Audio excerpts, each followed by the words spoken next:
Wait For It is a show about the way we feel about our bodies. Consequently, each episode may include references to gaining and losing weight, eating disorders, weight loss surgery, and weight stigma.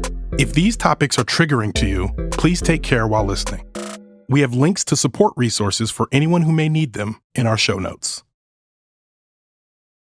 Wait for it.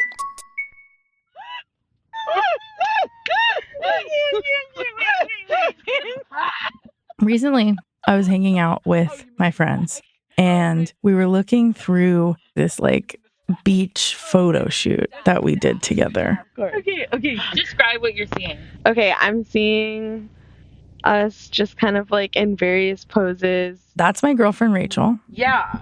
There's lounging photos of us. And that is my friend Christy, who you know and listeners know. Yes, I know Christy. She was on the FFG episode. Yeah. So it's me, Rachel, and Christy, and we're looking through these pictures. Being sexy, Ass crawling pics. around, ass, Lots of ass pics. titties, rolling around.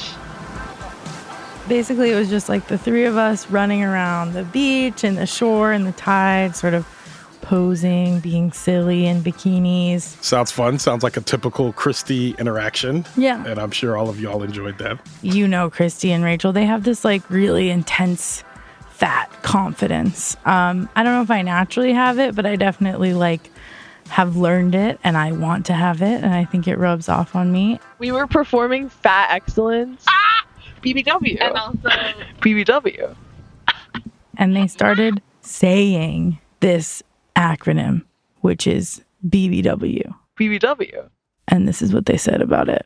Yeah. when we get together, when we hang out, it usually turns into kind of a BBW moment, and we often joke about how when we take pictures together, it's like giving BBW. Yeah, I think that we're 3 plus size people, and so we talk about how we must be a buffet for the eyeballs, in our little bikinis. Ronald, do you know what BBW stands for? Of course. It stands for Big Beautiful Woman. Yes, big, beautiful woman. And so Christy and Rachel were saying this, and I mean, BBW kind of has specific connotations.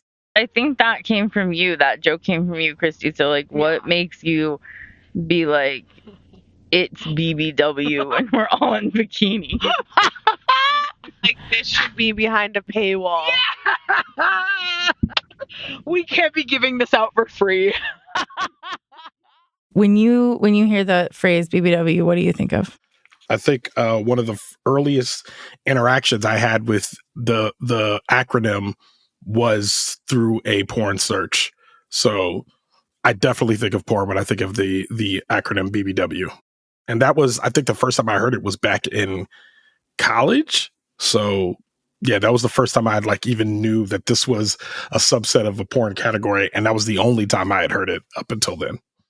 A bit after I had this conversation with Rachel and Christy, I went to the beach and I was with a group of fat folks, mostly women, mostly millennials. So I decided to ask some people what they thought of it. When you hear the term BBW, what do you think of? Whoa. Okay.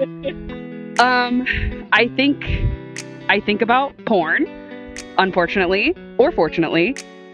The term BBW is a porn search, right? I think it's fetishizing. I think it's dehumanizing. And originates from porn terminology. So the majority of them were thinking that this term originates from porn.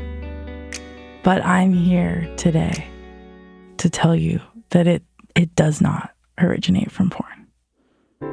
Wow, that is surprising. I'm definitely interested in hearing the origin of BBW. Great. I'm ready to tell you the origin of BBW. Well, why don't you take over for today? Okay.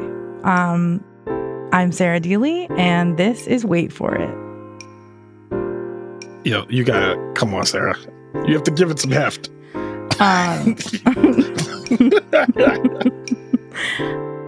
I'm Sarah Dealy, and this is Wait For It. The waiting. The wait. Wait. The waiting. Wait. Wait for it. Wait. Wait for it. The wait. The wait. The wait. The wait. Waiting. I'm waiting.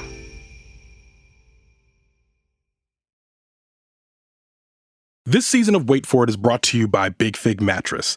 So I have a king-size Big Fig because I love to feel luxurious when I sleep, but also when I'm just hanging out, watching television, scrolling my phone, or when I have company over. This mattress is ready to be supportive. Whether you describe yourself as fat, fluffy, plus-sized, or even big-boned, this mattress is going to hold you up. I was apprehensive to get one at first, but Big Fig offers a 120-night trial just to make sure it's the right mattress for you. And trust me, it won't take you that long to decide that this mattress is the one. Go to the link in our show notes and take the Bed Builder quiz to get exclusive discounts on your new Big Fig. Hello, Wait For It listeners. I hope you're enjoying the show. And I want to invite you to check out another OhitsBigRon studio show called Leaving the Theater. Leaving the Theater is a television and film review podcast that started with me reviewing movies as I walked out of the theater immediately after seeing them. It's now expanded to include me reviewing television and streaming titles on my couch as well. These are the freshest take on what we just watched, and it's a lot of fun. On each episode, I talk with my movie-loving friends or colleagues from other podcasts, and we rate whatever we watched from 1 to 5 stars. If you're an overthinker like me, you'll enjoy agreeing and disagreeing with my analysis. Again, that's Leaving the Theater, available everywhere you listen to podcasts. Wait For It listeners, if you're enjoying the show, please rate it 5 stars on Spotify and Apple Podcasts and leave us a good review as well. This helps new listeners find the show and helps us to grow the audience.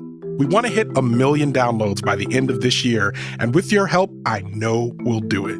Thanks again so much for listening.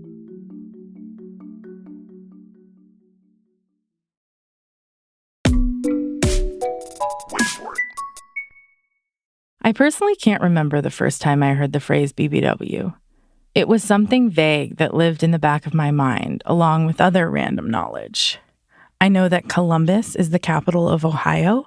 I know that the tallest mountain in North America is Denali. And I know that BBW is the porn search term for fat women porn. I'd also never been called a BBW in earnest, just in playful jest by my friends and girlfriend. I had a sense that it was an archaic term, not meant for me. Maybe it was just meant for straight women. Or maybe it was just for women with flat stomachs who carried all their weight in their hips and breasts. I'm a woman. I'm big. You're never going to catch me calling myself beautiful on a podcast, but I think I'm pretty nice looking. At the very least, I have a beautiful spirit. Yet the term BBW had never been thrown in my direction with full force. And according to the women on the beach, that was a good thing. I don't feel super comfortable feeling fetishized. Like BBW specifically just sounds so sexual and kind of like cringy. Yeah. Just cringy, dirty, I don't know, slimy. But as I've discovered, the origins of the term are not slimy. They're not slimy at all. I think a first issue had Big Beautiful Woman on the cover, and then it's a lot of words, so we changed it to BBW. So you coined the phrase BBW. Yes, I'm in Wikipedia. Wait. So you're in Wikipedia. What is it? It says Carol Shaw, who invented the term BBW, Big Beautiful Woman. Wow. This is Carol Shaw. I am the founder and editor of the world's first fashion magazine for the large-sized woman. BBW magazine started in 1979 and ran into the late 90s. The whole idea of BBW magazine was to give women the permission to love themselves, to expect to be treated with dignity and respect. We decided on a name because, they call you fat and ugly, right? And big and beautiful. So we decided on Big and Beautiful. I found out about BBW magazine over a year ago while doing research for the Articles of Weight episode from season 1. Ever since, I'd been obsessed with it. The idea that in the 1980s, one could buy a pack of gum and a fashion magazine for fat ladies at a convenience store rocked my world. How had this been lost to time? How had I never known about this? And how had the name gone from a friendly periodical to a porn search term? BBW magazine really is lost to time now. I could not find pictures of it on the Internet Archive. I could not find copies for sale on eBay. The only way I could get my hands on it was by going in person to the Fashion Institute of Technology Library in New York and flipping through their archive of bound copies. In the beginning of each magazine, there is a statement of policy written by Carol. Here's an excerpt. This is where you stop feeling guilty about being a large-sized woman and concentrate on being the beautiful and attractive person that you are, regardless of any size. Above each statement of policy is a picture of a strong-jawed, smiling blonde woman, Carol. So one day, after spending a long time thinking about it, I called her up and told her I worked for a podcast called Wait For It. Her first question for me was, "Are you a BBW?" I was surprised by how quickly I answered yes, but I could hear the smile in Carol's voice as she said it, like saying I was a BBW was code for entry into a special and beautiful club. Hi! It's nice to see you. God, it's so nice to finally meet you. Hello. Hello to you. How was your trip? Oh, it was good. Good. A few months later, I met Carol in her Nashville apartment on a really hot day in August. She's still tall and blonde, but she's older than she was in those pictures. Well, this is outstanding. I mean, I never... When she started the magazine in 1979, she was 44 years old. So, how old are you now? I'm 88. Wow. Oh my God. Carol was born in New York City. She still has the accent. And she was a fat kid. My mother said I was born hungry. This hunger was a quality that Carol was always fighting against. She started dieting at 11 and continued for 31 years until one day she had an epiphany. Well, actually, I had surgery on my back, and I said, you know what? I'm glad I'm alive. And I decided to stop dieting. I was 42 years old at the time. She decided to just accept herself and stay fat, and it was a life-changing mind shift. But while Carol had changed, the world around her had remained the same. Shortly after her post-surgery revelation, she had the 1979 version of an experience that I've had and likely most fat listeners of this show have had. I went out to shop, and all that was there was turquoise blue polyester pantsuits. I thought, I don't want to wear that. I have money in my pocket. Why can't I buy something nice? And I couldn't. And I came home crying. And my husband, he said to me, okay, you used to say, what's needed? And out of my mouth, I don't know how it happened, I said, a magazine for fat ladies, that's what's needed. Wow. BBW magazine was what was needed. And while Carol had no expertise in magazine publishing, she did have expertise elsewhere. I was the expert. I was the fat lady. And Carol and her husband were scrappy. Together, they started the magazine and did everything themselves. We had taken our house and put money in to start this magazine. You know how you have this a page in every magazine, who's the editor and who's the art director, and on that sheet, my dog was the, my uncle was something, my mother-in-law was something. Well, when there's nobody there. She hired her friends to take photographs. She literally stood on street corners to look for fat women who could be models. And then they put it all together. We put it together. I put it with glue and with paper. And it came out, and it was a real magazine. I said, oh my goodness, that's very good. I don't want this scrappy little family origin story to sell BBW short. It was a real magazine. It was distributed nationally, In the mid-'80s, its readership was 300,000 strong. It was in print for almost 2 decades. It was written about in the New York Times. Carol was the face of the magazine, and she was all over talk shows. She even got recognized while eating lunch. BBW had its own clothing line, where you could buy jeans with BBW embroidered on the back pocket. BBW was a BD, a big deal. Oh, look at these girls. That's pretty. Today, Carol only has 6 copies of BBW left. When I was at her apartment, we sat down and looked through them. She hadn't looked at them in a while. I can't tell you. I'm looking at it like I've never seen a magazine before. Really. And I'm saying, this is one damn good magazine. It is a good magazine.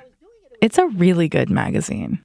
It had everything you would expect an 80s fashion magazine to have.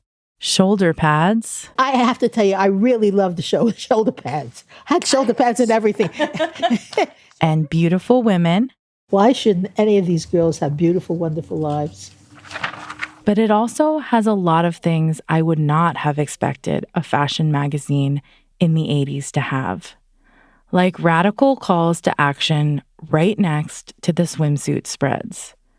In every issue of BBW, there was a perforated cutout.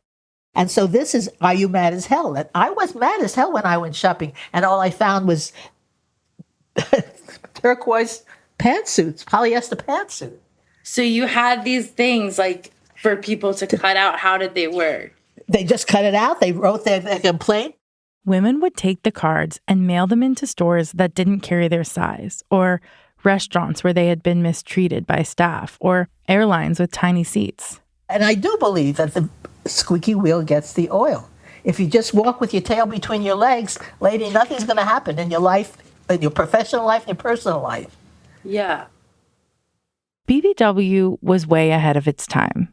At least, it seems that way to me. I am someone who grew up in the 2000s. I had half-naked Abercrombie bags. I had The Biggest Loser. I was told that Jessica Simpson in her high-waisted blue jeans was too fat to sing a song. And I believed it.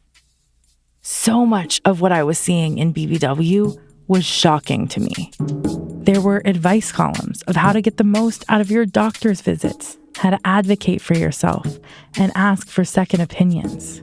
There were makeup tutorials alongside calls to rail against the establishment and complain about fat women's lack of access to basic necessities. Carol even encouraged BBW readers to follow with the spirit of the Mad as Hell cards and write their senators with pressure to pass laws against size discrimination. And listen, some of the models in BBW, they don't even read as fat to me today.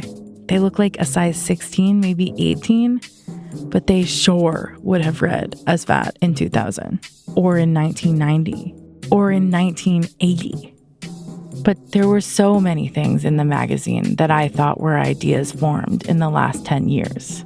Here's Carol reading something that she wrote in 1982. I am a big lady. You can call me a fat lady.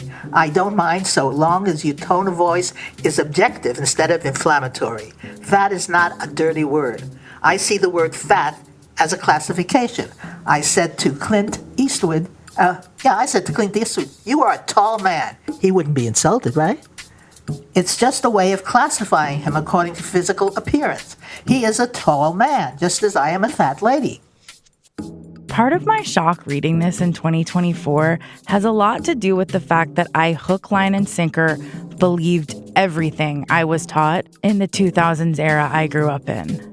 Unlike my friend Christy and Tracy Cox from season 1, I was not on body positivity Tumblr. I didn't know that fat was an okay thing to call myself until 2015. The cult of heroin chic was a Nabisco 100-calorie pack, and I ate it right up. And there was something else that Carol wrote in 1982 that blew my mind. It says more and more scientific data is finding that doctors in recent years have greatly exaggerated the impact of extra pounds. The stress and anxiety that big people suffer because of these myths is undoubtedly more unhealthy than a pair of love handles. It was the year 2020 when I learned that the medical dangers of obesity weren't all as bad as they were cracked up to be. I have Aubrey Gordon and Maintenance Phase to thank for that. If I had a magazine like BBW in the 2000s, maybe I wouldn't have dove headfirst from being a fat kid to being a teen with an eating disorder. Maybe I wouldn't have had a painful and grating journey in my 20s to get to be the person who I am today, the person taking pictures with my friends on the beach in our bikinis. It's just so crazy to me that you were talking about that over 40 years ago, because when I first heard that information 4 years ago, I was like, oh, what? Really? You were shocked even 4 years ago. I know. It's upsetting. Did you feel like what you were doing at the time was radical? I just thought it was made sense. Yeah. It was. I didn't think in terms of being radical. I just thought in terms of what is needed. I was sitting in Carol Shaw's living room, flipping through this document of the fat past, feeling really in awe, honestly. I was excited to get back and tell Ronald everything about Carol and the magazine. I was so excited that I started to forget about the conversations I had on the beach and how this term had become so warped. Then we started talking about something that you would expect any women's magazine to have a section on. Sex. Every magazine has things about what to do in the bedroom and how to get a boyfriend and how to hold it. It's no different. Fat women thought they couldn't partake in that part of their anatomy. Of any size, shape, color, anything. You're hungry, you're thirsty, you have sexual urges. Why? Because fat, it's cut off, there's a switch. Why should it be different? You think women, they lose their feelings when they're fat? BBW had lots of sections about sex. Spreads of fat women in lingerie with super buff Chippendale-looking men.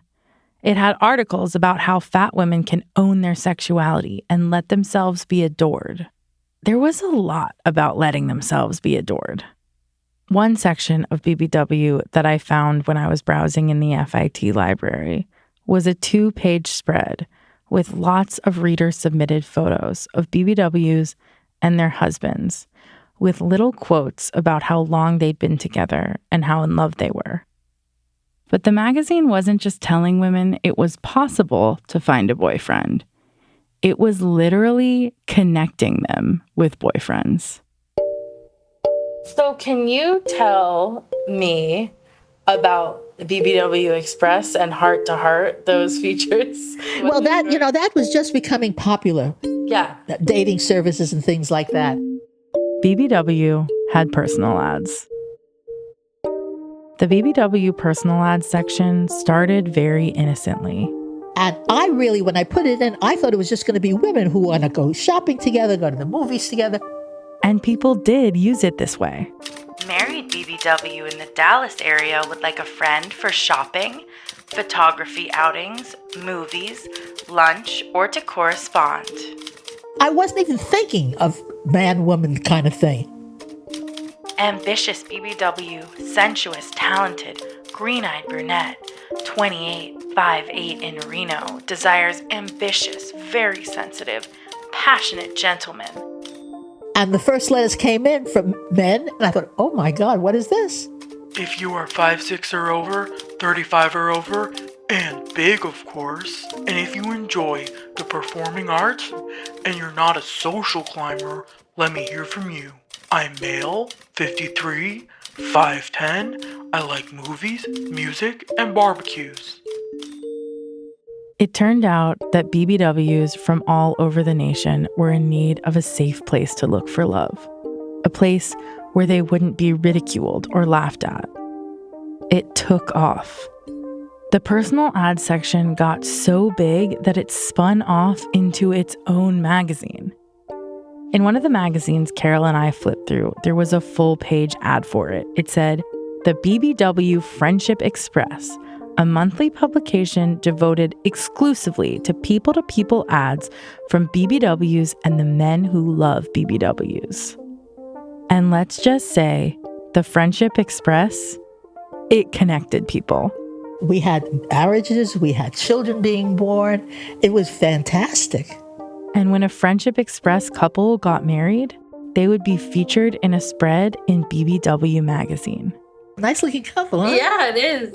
We are delighted to announce our 14th nuptials since the Friendships page separated from BBW and became the BBW Friendship Express in May 1983. Haha.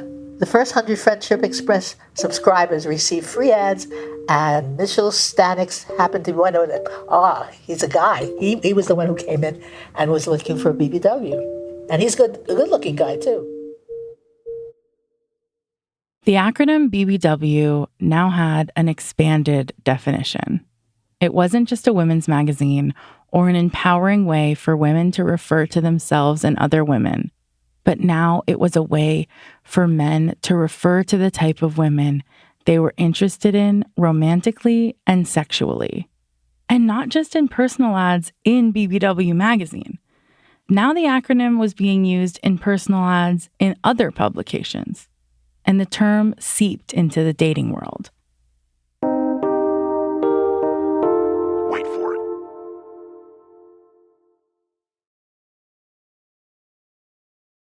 Hello, Wait For It listeners. It's me, Ronald Young Jr., and I'm so pleased to let you know that we have not one, but 2 live recordings coming up in October. Our first will be on Tuesday, October 29th in Washington, D.C. at the Miracle Theater with a very special guest that we'll be announcing very soon. And the second will be on Friday, November 1st in Boston at WBUR's City Space with special guest Lindy West. She is, of course, the author of the hit memoir Shrill, Notes from a Loud Woman, which is adapted to a critically acclaimed television series now streaming on Hulu. We're so excited about that conversation. We have links to both shows available now in our show notes. And for the DC show, there's a discount code that gives you $10 off if you get your tickets right now. So go get your tickets. We really want to see you there. This season of Wait For It is brought to you by Big Fig Mattress. I've been sleeping on a Big Fig for nearly 2 years now, and let me tell you, this mattress is fantastic. As a bigger guy, I've had problems in the past with mattresses that sag over time, but that's not an issue I've had with Big Fig. From the first time I laid on it, I could tell the difference in support. It held me up without being uncomfortable or hard. It has an extra firm mattress edge that gives a bit of a larger sleep surface. It also has something called thermogel cooling technology that, as a person who is almost always running hot, keeps me nice and cool while I sleep. But also, Big Fig is now more than a mattress company. I recently got a hold of their sheets, pillows, and my personal favorite, a big old fluffy adjustable body pillow. Yes, I said adjustable. You can remove some fluff and make it as soft and squishy as you would like. All of these items are now available on the Big Fig website, and you can bundle multiple items and get discounts as you redo your entire sleep system. Go to the link in our show notes and take the Bed Builder quiz to get exclusive discounts on your new Big Fig. All right, Wait For It listeners, once again this season we're planning to do a mailbag episode, which is where story editor Sarah Dealy and I will respond to some of your questions and stories on an actual episode. So if you have a question or just want to share some of your experiences with Wait, please email us at wait@OhitsBigRon.com. Again, that's WEIGHT@OhitsBigRon.com. That email is also available in the show notes.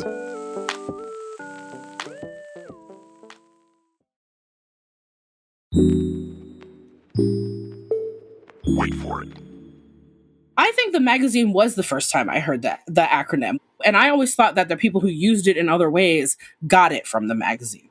This is Tigress Osborne. Today, she serves as the head of the National Association to Advance Fat Acceptance, known as NAFA.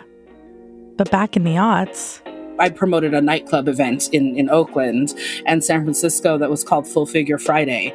And when I started, we called it a BBW party because that's what the other parties were called. That's what you called it if you had a party that was for fat ladies. That was 2008. But my party is not the first party. Like, the BBW parties go back way before my party. And so when I came into the scene, you know, I had no negative associations with the term BBW yet, because I'd only known it from the magazine. BBW parties use the term BBW in an empowering way. The BBW parties were not sex fetish parties, but they were sexy. It was a place where fat women could be desired, find love, hook up, or just have a good time and dance. Part of the vibe was a nightlife space that was sexy. You put on your sassy clothes. If you're a man, you put on your dress shoes. And for my club, it was very much like, we want you to have your martini in a martini glass, not in a plastic cup. Like, there was a vibe, there was an ambiance we were trying to create. Tigress's parties were a way for fat women to have an experience that they couldn't have at just any other club. Have a place to lean into feeling sexy, feeling sophisticated, feeling glamorous, and have that be a place that was also physically accommodating. The chairs are, you know, good enough, strong enough, wide enough. We're being photographed as sexy. And that, to me, like, that was part of, like, the spirit of BBW magazine that I had learned when I was exposed to that. That, like, that sort of idea that, like, what everybody else gets to do, you get to do that too. I didn't realize then, you know, how much the adult industry had begun to use the term, and how much people had begun using the term in dating. Tigress and others were having these sexy, classy parties that were meant to embody the true intent of the term big, beautiful woman. Carol Shaw had created the term and the magazine to empower and represent fat women in a way that was needed. The magazine, the personal ads, the parties are all decidedly not fetishy or slimy. But here in 2024 at the beach, It feels very fetishy. Feeling like it's more of a fetish. I see a lot of people in their Tinder profile say like BBW preferred, and I usually stay away. Hard to differentiate if it's a preference or if it's a fetish. which brings me back to sitting in Carol's living room. At this point, we had been talking for hours about her life and legacy, and I was honestly really nervous to bridge the subject of porn and fetishization. I didn't want to bring her down, but I really wanted to know what she made of all this. Did she even know what was happening with the term BBW today? I told her that when you search BBW, porn now comes up. She didn't exactly know, but she didn't seem fazed. Of course they are. Yeah. I can't sue everybody who does that. Carol's response reminds me of that rule. If something exists, there will be porn of it. It's true. There are a lot of things that are porn searches. Lesbian is a porn search. Ebony is a porn search. Doctor is a porn search. Straight is a porn search. But what's still gnawing at me is those things aren't sexualized if you remove them from the context of porn. But BBW is. Which brings me to this weird detail. When I was flipping through old BBW magazines, I was looking at that page in the front that Carol referenced, the one where everyone's name is listed, and I noticed something curious. Under publisher for most of the 80s, the name listed is Ray Shaw, Carol's husband. But sometime about the late 1980s, the name switches to Larry Flynt. Was that when Larry Flynt and Hustler bought it? Yes, that Larry Flynt, the creator of the notorious porn magazine, Hustler. I thought I had found a perfect button to this episode. BBW magazine was the Declaration of Independence, and I was Nicolas Cage in National Treasure. Surely, this was the clear connection from Big Beautiful Woman, the term of empowerment, to BBW, the fat fetishization shorthand. Yes, Larry Flynt was a distributor, but it was very We made it in the contract that would be none of his stuff in my magazine. Larry Flint did very well by us. He always respected us. He never tried to do any wild things. Like, I was wondering if it had anything to do with the Larry Flint connection. No. According to Carol, that was completely incorrect. And Larry Flint was actually cool and respectful. That was not the connection I assumed it would be. So wait for it is not national treasure. So I dug a little deeper. I told her about the fetishization conversation I had with the women at the beach. I told her that there were some women who didn't feel comfortable using the term BBW because of the association with porn and fetishization. How does that make you feel? I've never heard anybody say that to me. Really? Why would they say that? I mean, if you know what BBW was, you would never say that. So why is the term BBW associated with porn and fetishization? The answer isn't neat. It's messier. It's more nuanced. How we like it on this show. I knew that Carol had ideas about fetishization. Ideas that went back to the 80s. So I asked her to read a passage of her book, which was written for the BBW readership. This was written in 1982 and involves Richard Simmons, the fitness instructor, who was complicated and beloved by many, but definitely for the context of this clip, anti-fat. Richard Simmons, in his rather cruel bestseller, Never Say Diet, advises his readers to beware of fatty chasers, those who like big people. It never occurs to him that a good proportion of American men are skinny chasers, running after a feminine ideal that has been prepackaged and sold to specification. Look, I guess everybody has a type. This has nothing to do with size. My type was tall. Tall is good for me. I like that. Look, some people like people with freckles. Some people don't like people with freckles. Some people like bald men. Everybody has a different like. If somebody likes you and you're fat, something wrong with him. That's basically what he's saying. Change your body because if someone loves you the way you are, that's weird. I think the fact that a lot of the people I talked to on the beach thought of the phrase as fetishy and sexual comes down to this and how this idea is instilled in us. Here's a woman I met on the beach. I think a lot of this idea that BBW equals fetish is kind of a little bit fatphobic because the concept of the fetish is you sexually enjoy something that's not in the quote unquote norm. And so by saying that you prefer larger people and calling that a fetish is basically saying it's not normal to people who are in larger bodies to be attracted sexually to those types of people. I know this is something Carol agrees with. Obviously, back in 1982, she had already written about fat being a neutral descriptor. And she had also written about how the preference for a fat body shouldn't be treated as something unusual or abnormal. Is it any different than fetishization of wanting a big-breasted woman or a small-breasted woman? If fat was considered a hot, positive part of the package, like my friend Christy of FFG dreams it to be, maybe the term BBW would be more neutral.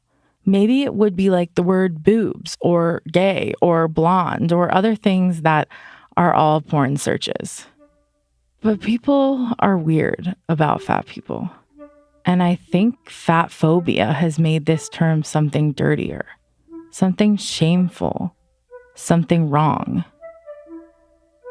Even when it's not done to you in a sexual way, people dehumanize fat people all the time. So it makes sense for people to resist the phrase BBW, because ultimately they're attempting to resist that dehumanization. And though I understand it, it makes me really sad because BBW magazine was so humanizing. It's more humanizing than the fashion magazines I read when I was a teenager. Flipping through BBW feels really intimate. It feels like you're entering a space where you have to be invited because the people inside are letting their guard down. It was a place where you were encouraged to be a full person, not despite your body, not because of your body, but in your body. It was such a beautiful tool of empowerment.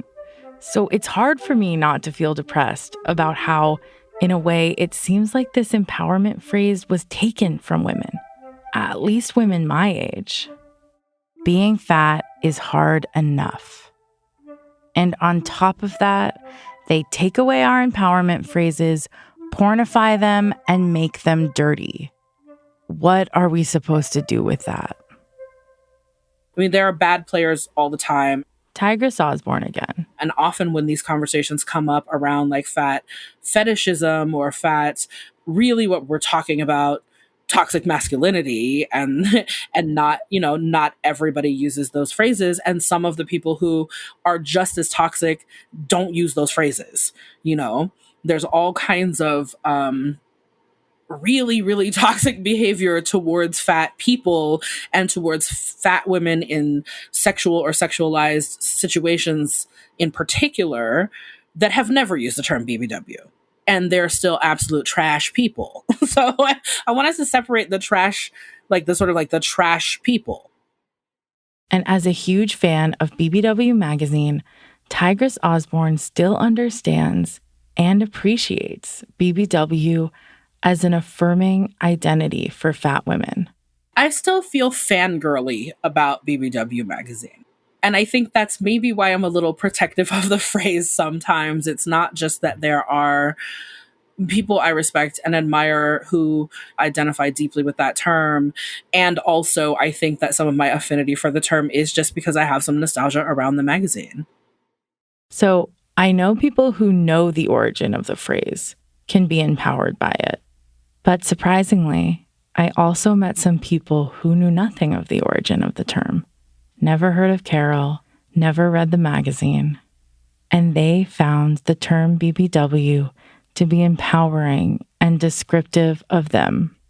Here's someone I met on the beach. A BBW, I mean, thick. That's what I think when I hear of BBW. I think about myself, I'm be quite honest. But I don't know, I feel like it's a term of empowerment. You take it as you may, If you feel like you're a BBW, then you're a BBW. If you feel like you're not, you probably still are. I love this. It makes me so happy to hear. Because she wasn't thinking about the trash. She was thinking about the actual meaning of the words big, beautiful woman. And she offered something to do with the phrase.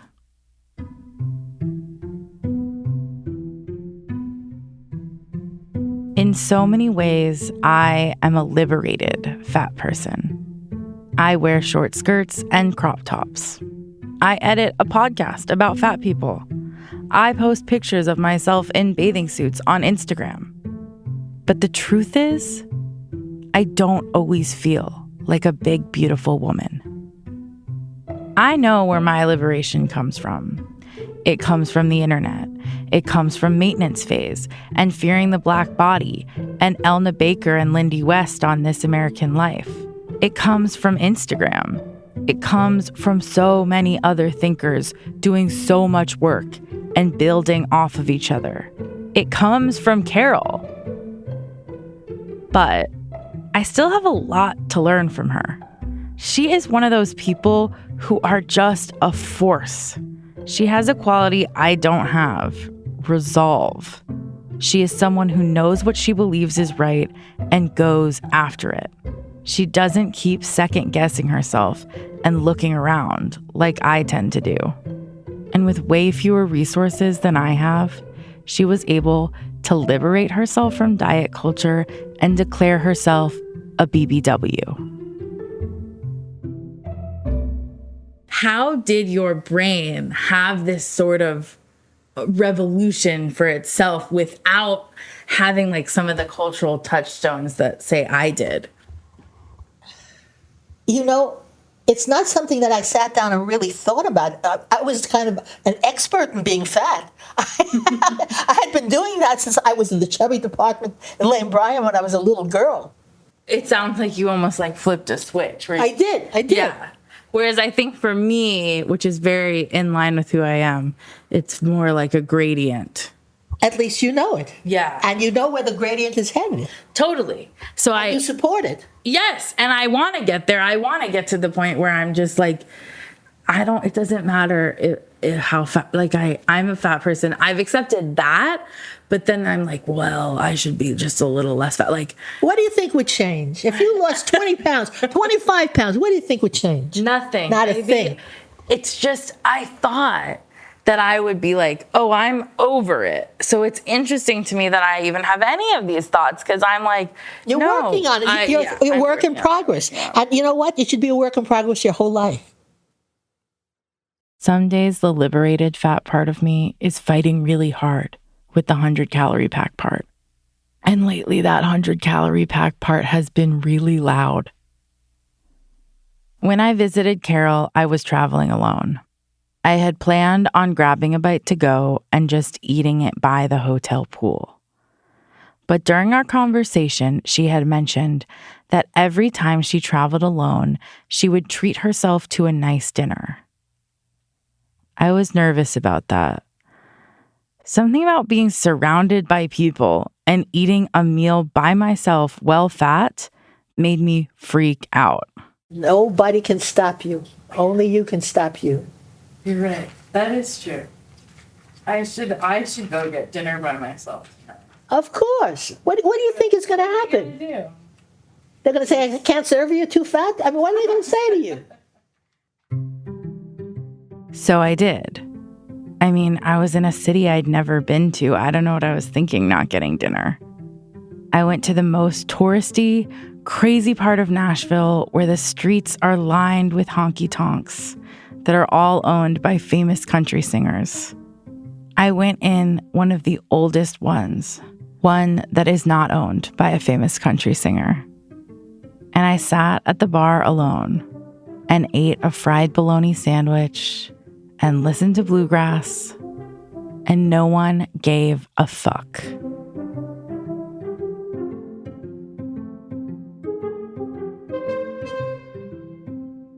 Special thanks to Carol Shaw, Tigress Osborne, Lauren Downing Peters, Christy and Rachel, and everyone at the beach.